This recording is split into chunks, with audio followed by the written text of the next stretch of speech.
광주 광산경찰서는 5월 5일 범행 당일 오전 장윤기를 체포한 뒤 조사하면서 아버지의 직업이 경찰관이라는 진술을 받았습니다. 장윤기의 주거지는 광주입니다. 아버지가 광주에서 일하고 있을 가능성도 충분히 점쳐볼 수 있습니다. 하지만 이 진술에 대한 추가 질의나 조사는 없었습니다.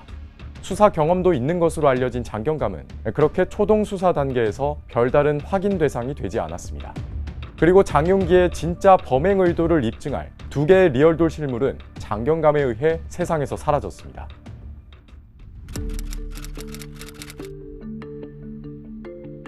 그런데 또 다른 숨겨진 이야기가 드러납니다. 장경감이 리얼돌을 없앤 5월 8일 증거인멸 전에 장윤기와 직접 전화통화를 했었다는 사실이 확인된 겁니다.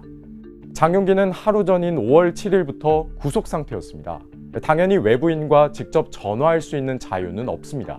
어떻게 이런 일이 가능했을까?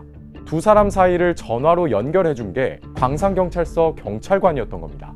심지어 이 경찰관은 장윤기 사건을 담당하고 있던 수사팀장이었습니다.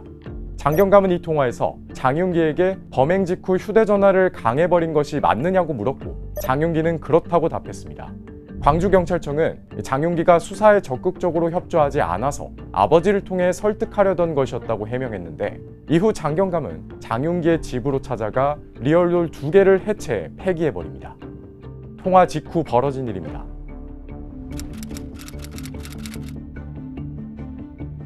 더 심각한 대목은 그 다음입니다. 장경감은 사실 따로 살고 있던 장윤기의 주거지가 어딘지 알지 못했습니다.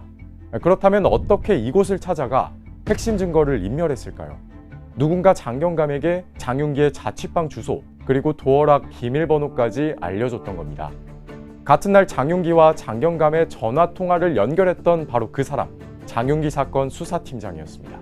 결과적으로 장경감이 핵심 증거에 접근할 수 있는 경로를 경찰 수사팀이 열어준 셈입니다.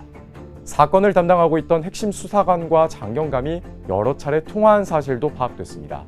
과거 같은 근무지에서 일했던 두 사람의 통화에서 수사 관련 정보가 새어나간 정황도 포착됐습니다. 범죄 혐의를 입증하고 실체적 진실을 밝혀내야 할 경찰 수사팀이 과거 광산경찰서 소속이었던 장경감과 장윤기 사이에서 오히려 다리 역할을 해준 것 아니냐는 의구심으로 커진 겁니다.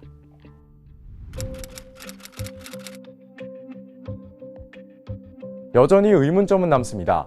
대체 어떤 수사 정보를 알려준 걸까? 광산경찰서는 범행 당일 장윤기를 체포하면서 범행에 쓰인 장윤기의 차량도 긴급 수색했습니다. 그리고 하루 만에 이 차량을 장경감에게 돌려줬습니다.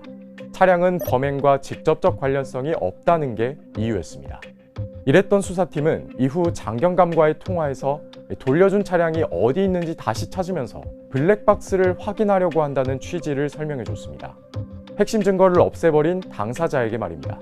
심지어 수사팀은 아들 장윤기에 대한 구속영장, 압수수색영장을 신청할 예정이라는 구체적인 수사 진행 상황까지 전화통화로 장경감에게 말해줬습니다. 선을 넘은 그들만의 비밀은 위법 여부를 따져야 하는 사안이 됐습니다.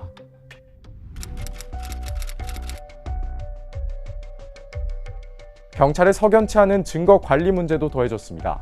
경찰은 장윤기의 성범죄 관련 증거 인멸 논란이 커지자 이렇게 해명했습니다. 과학수사팀이 이미 리얼돌에 묻어있는 DNA를 충분히 채취했기 때문에 압수까지 할 필요성은 없었다고 말입니다. 국립과학수사연구원의 DNA 감식을 의뢰해 보고서까지 받았다는 점도 강조했습니다. 그런데 정작 검찰로 사건을 송치할 땐 장윤기의 성폭력 목적 범행을 밝힐 수 있는 핵심 단서인 이 보고서를 빠뜨렸습니다. 이 보고서에는 장윤기의 범행 당시 차량과 소지품 등에 묻은 유전자 분석 결과까지 담겨 있었습니다.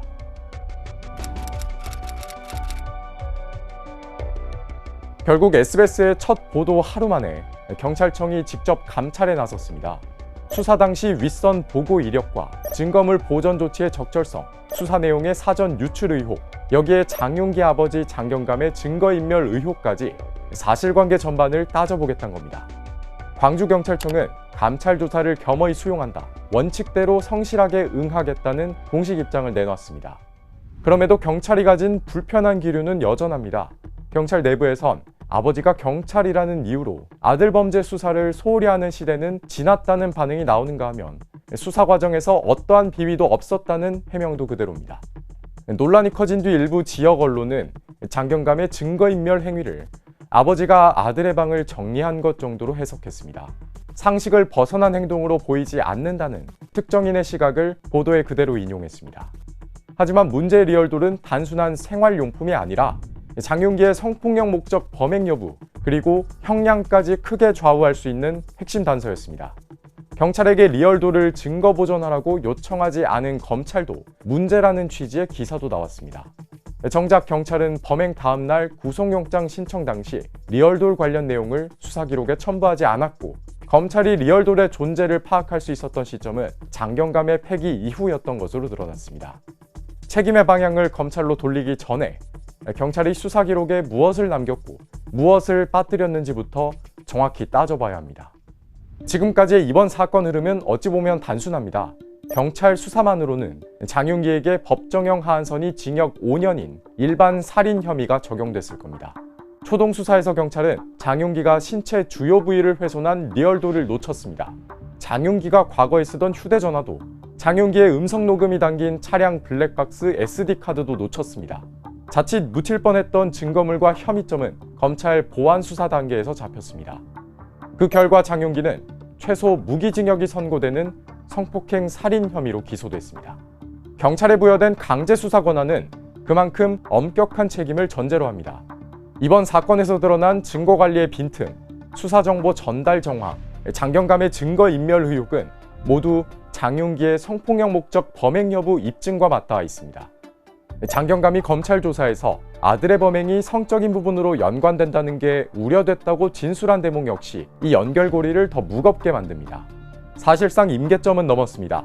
결국 SBS 보도 닷새 만에 경찰은 22명 규모의 전단팀을 꾸리고 장윤기 사건 수사팀장을 긴급 체포했습니다. 검찰 송치 과정에서의 증거인멸 정황을 확인한 건데요. 감찰을 넘어 정식 수사로 진입한 지금 빙산 아래 숨겨진 남은 의혹도 끝까지 추적하겠습니다.